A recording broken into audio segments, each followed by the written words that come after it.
இரு பாடசாலை மாணவர்களுக்கிடையில் இடம்பெற்ற மோதல், ஒருவர் மரணம். கிழக்கு பல்கலைக்கழகத்தின் துணைவேந்தர் ரவீந்திரநாத் கடத்தப்பட்டு மட்டக்களப்பில் உள்ள வதை முகாமில் வைத்து பிள்ளையானால் படுகொலை செய்யப்பட்டு விட்டார். விசாரணைகளில் வெளிவந்த அதிர்ச்சி. மீண்டும் இலங்கையில் குண்டு தாக்குதல் நடத்தப்படலாம். சஹ்ரானிடம் பயிற்சி பெற்ற 300 பேர் சுற்றித் திரிகின்றார்கள். எச்சரிக்கை விடுக்கும் உதயகம்மன்வில.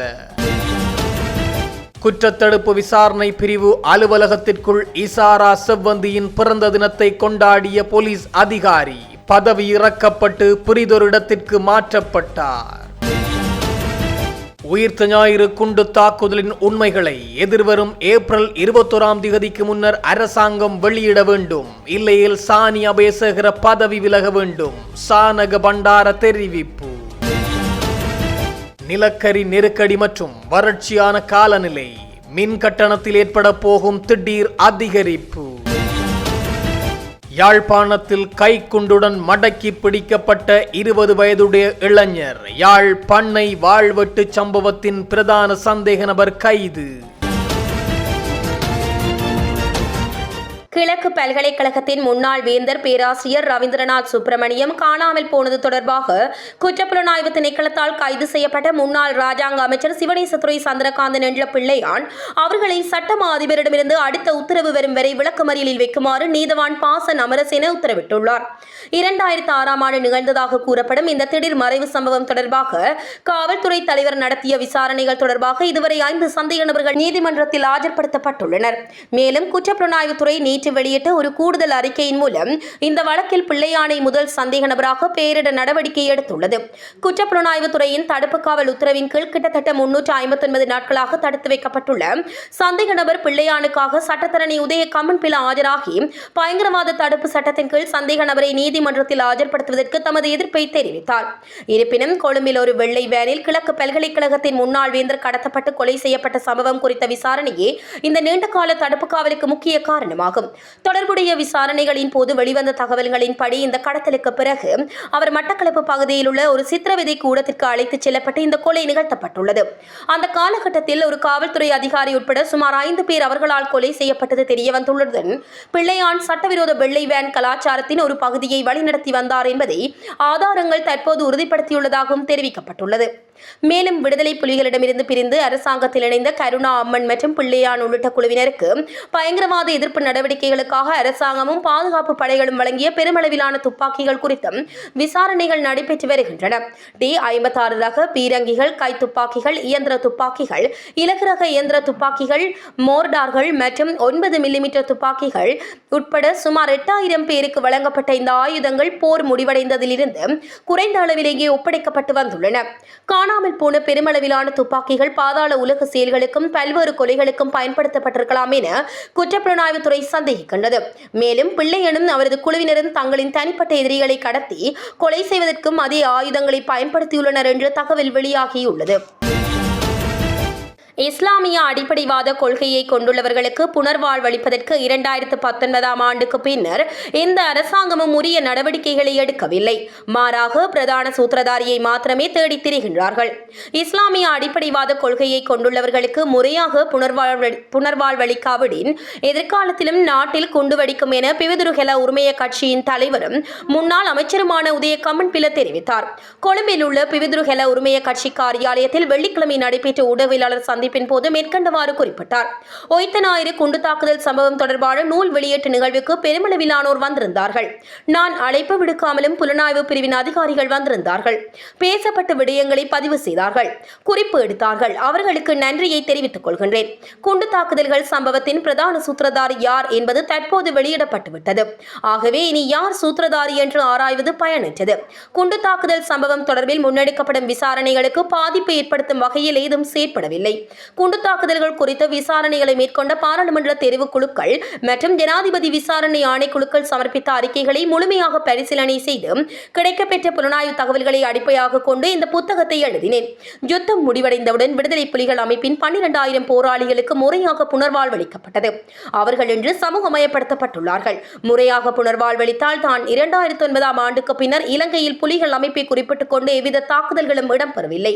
பயங்கரவாதி சக்ரான் ஒரு மௌலவி. அதேபோல் இந்த குண்டு தாக்குதலுடன் தொடர்புடைய முக்கிய தரப்பினர் இன்றும் சிறையில் உள்ளார்கள். இவர்களில் பெரும்பாலானோர் மௌலவிகள். பயங்கரவாதி சக்ரான் உட்பட ஏனையவர்களிடம் பயிற்சி பெற்ற 300க்கும் மேற்பட்டவர்கள் இன்றும் சுதந்திரமாக உள்ளார்கள்.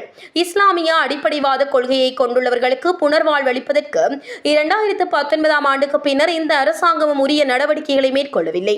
மாறாக பிரதான சூத்திரதாரியை மாத்திரமே தேடித் திரிகின்றார்கள். இஸ்லாமிய அடிப்படைவாத கொள்கையை கொண்டுள்ளவர்களுக்கு முறையாக புனர்வாழ்வளிக்காவிடின் எதிர்காலத்திலும் நாட்டில் குண்டு வெடிக்கும் என்றார். கொழும்பு குற்றத்தடுப்பு பிரிவில் தடுப்பு காவல் கட்டளையின் கீழ் வைக்கப்பட்டுள்ள இஷாரா செவந்தி என்ற சந்தேக நபரினது பிறந்த நாளை முன்னிட்டு அந்த பிரிவிற்குள்ளேயே கேக் வெட்டி கொண்டாடுவதற்கு மேற்கொள்ளப்பட்ட முயற்சி தொடர்பில் காவல்துறை தலைமையகம் விசேட விசாரணைகளை ஆரம்பித்துள்ளது.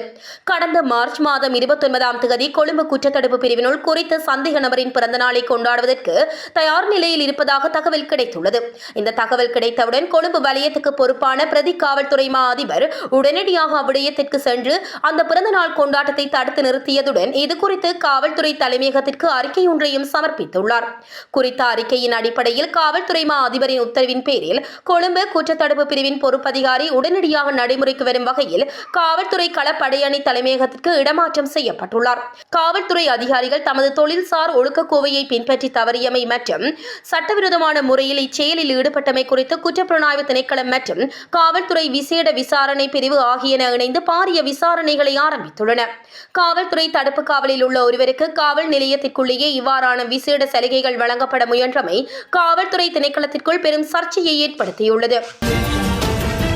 உயிர்த்த குண்டு தாக்குதலின் பிரதான சூத்திரதாரியை ஏப்ரல் 21 முன்னர் ஜனாதிபதி வெளிப்படுத்த வேண்டும். இல்லாவிட்டால் இது தொடர்பில் விசாரணை மேற்கொள்ளும் ஷானி அபிஷேகர வீட்டுக்கு செல்ல வேண்டும். ஏனெனில் இவரின் கீழ் இடம்பெறும் இந்த விசாரணையில் குண்டு தாக்குதலில் பாதிக்கப்பட்டவர்களுக்கு நீதி கிடைக்கும் என்ற நம்பிக்கை எமக்கு இல்லை என மக்கள் போராட்டத்தின் குடிமக்கள் அமைப்பின் பிரதான செயலாளர் சாணக்க பண்டார தெரிவித்தார். மக்கள் போராட்டத்தின் குடிமக்கள் அமைப்பு வெள்ளிக்கிழமை கொழும்பில் நடத்திய செய்தியாளர் சந்திப்பில் கலந்து கொண்டு கருத்து தெரிவிக்கையிலேயே இவ்வாறு குறிப்பிட்டார்.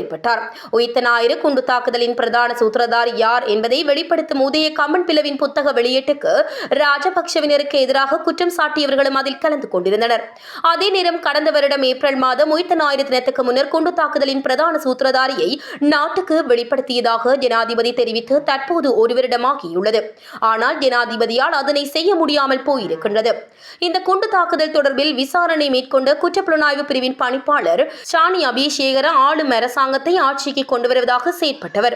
அப்படியானால் இந்த தாக்குதல் தொடர்பில் பொறுப்புக்கு அவருக்கு இல்லையா என கேட்கின்றோம். அதே போன்று குற்றப்புலனாய்வு பிரிவின் அப்போதைய பிரதி பணிப்பாளருக்கு இல்லையா என கேட்கின்றோம். ஆனால் இந்த தாக்குதலில் பாதிக்கப்பட்டவர்களுக்கு இன்னும் நீதி கிடைக்கவில்லை. இந்த தாக்குதலின் பிரதான சூத்திரதாரி சக்ரான் என அன்று சரத் வீரசேகரவும் விமல் வீரவன்சவும் தெரிவித்தார். அதனையே தற்போது உதய கம்மன் பிளவும் தெரிவித்திருக்கின்றார். இவை அனைத்தும் வெறும் நாடகமாகும். இந்த நாடகங்களால் பாதிக்கப்பட்டவர்களுக்கு நீதி கிடைக்கப் போவதில்லை. அதனால் உயிர்த்த குண்டு தாக்குதலின் பிரதான சூத்திரதாரியை வெளிப்படுத்துவதாக தெரிவித்த ஜனாதிபதிக்கு அதனை கடந்த ஏப்ரல் மாதம் செய்ய முடியாமல் போனது. அதனால் அவர் இந்த மாதம் 21 முன்னர் சூத்திரதாரியை வெளிப்படுத்தவில்லை என்றால் குற்றப்புலனாய்வு பிரிவில் இருந்து ஷானி அபிஷேகர வீட்டுக்கு செல்ல வேண்டும்.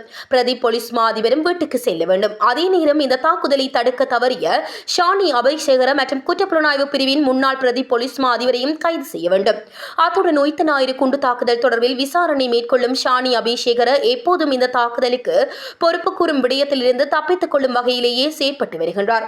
அதனால் இவரின் கீழ் இடம்பெறும் இந்த விசாரணையில் குண்டு தாக்குதலில் பாதிக்கப்பட்டவர்களுக்கு நீதி கிடைக்கும் என்ற நம்பிக்கை எமக்கில்லை என்றார். அம்பாந்தோட்டை பகுதியில் உள்ள பாடசாலையொன்றில் நடைபெற்ற விளையாட்டுப் போட்டியின் போது இடம்பெற்ற மோதலில் மாணவன் ஒருவர் உயிரிழந்துள்ளார். லுடுக்கம் விகிர மத்தள பகுதியில் கடந்த மார்ச் மாதம் 23 பாடசாலை விளையாட்டுப் போட்டியின் போதே இந்த சம்பவம் இடம்பெற்றுள்ளது. இதுகுறித்து மேலும் தெரிய வருகையில் தரம் 11 கல்வி பயிலும் 15 வயதுடைய மாணவனுக்கும் 10ஆம் தரத்தில் பயிலும் 14 வயதுடைய மாணவனுக்கும் இடையில் ஏற்பட்ட வாய்த்திற்கும் பின்னர் கைகலப்பாக மாறிய நிலையில் அங்கிருந்த ஆசிரியர்கள் தலையிட்டு மோதலை கட்டுப்படுத்தியுள்ளனர். செய்துள்ளனர். பாடசாலை முடிந்து வீடு திரும்பிய 15 வயதுடைய மாணவன் திடீரென வாந்தி எடுத்ததோடு உடல்நல குறைபாட்டிற்கு உள்ளாகியுள்ளார். பெற்றோர் வினவிய போது தான் பாடசாலையில் தவறி விழுந்ததாக மாணவன் கூறியதை அடுத்து உடனடியாக அவர் லுணுக்கம் விகர வைத்தியசாலையில் அனுமதிக்கப்பட்டுள்ளார். எனினும் நிலைமை கவலைக்கிடமாக இருந்ததால் மேலதிக சிகிச்சைக்காக அம்பாந்தோட்டை மாவட்ட வைத்தியசாலைக்கும் பின்னர் அங்கிருந்து காலி கராப்பிட்டிய போதனா வைத்தியசாலைக்கும் மாற்றப்பட்டுள்ளார். அங்கு மேற்கொள்ளப்பட்ட வைத்திய பரிசோதனையில் மாணவனின் மூளையினுள் இரத்த கசிவு ஏற்பட்டுள்ளமை கண்டறியப்பட்டுள்ளது. தொடர்ந்து அவருக்கு அவசர அறுவை சிகிச்சை செய்யப்பட்டு தீவிர சிகிச்சை பிரிவில் அனுமதிக்கப்பட்டிருந்த போதிலும் சிகிச்சை பலனின்றி அவர் உயிரிழந்துள்ளதாக காவல்துறையினர் தெரிவித்துள்ளனர். பின்னர் மோதலில் ஈடுபட்ட மற்றைய மாணவன் லுணுக்கம் வெகர வைத்தியசாலையில் சிகிச்சை பெற்று வெளியேறிய பின்னர் மத்தள காவல்துறையினரால் கைது செய்யப்பட்டுள்ளார். கைது செய்யப்பட்ட மாணவனை திஸ்ஸ மகாரம நீதவான் நீதிமன்றத்தில் முன்னிலைப்படுத்தப்பட்டு 5 லட்சம் ரூபாய் சரீர பிணையில் விடுவிக்கப்பட்டுள்ளார். இது தொடர்பான மேலதிக விசாரணைகளை மத்தள காவல் நிலைய பொறுப்பதிகாரி தலைமையிலான குழுவினர் முன்னெடுத்து வருகின்றனர். நிலக்கரி நெருக்கடியால் எதிர்வரும் காலப்பகுதியில் மின் கட்டணத்தை அதிகரிக்க நேரிடும். எரிபொருள் விலையேற்றம், வறட்சியான காலநிலை, நிலக்கரி தட்டுப்பாடு ஆகிய காரணிகளால் மின் கட்டணம் அதிகரிக்கப்படவில்லை என மின்சாரத்துறை மறுசீரமைப்பு செயலக அலுவலகத்தின் பணிப்பாளர் நாயகம் புபுது நிரோஷன் தெரிவித்தார். கொழும்பில் வெள்ளிக்கிழமை நடைபெற்ற நிகழ்வில் உரையாற்றுகையில் மேற்கண்டவாறு குறிப்பிட்டார். அங்கு அவர் மேலும் உரையாற்றியதாவது: எரிபொருள் தட்டுப்பாடு, வறட்சியான காலநிலை மற்றும் நிலக்கரி தட்டுப்பாடு ஆகிய காரணிகளால் மின் கட்டணம் தற்போது அதிகரிக்கப்படவில்லை.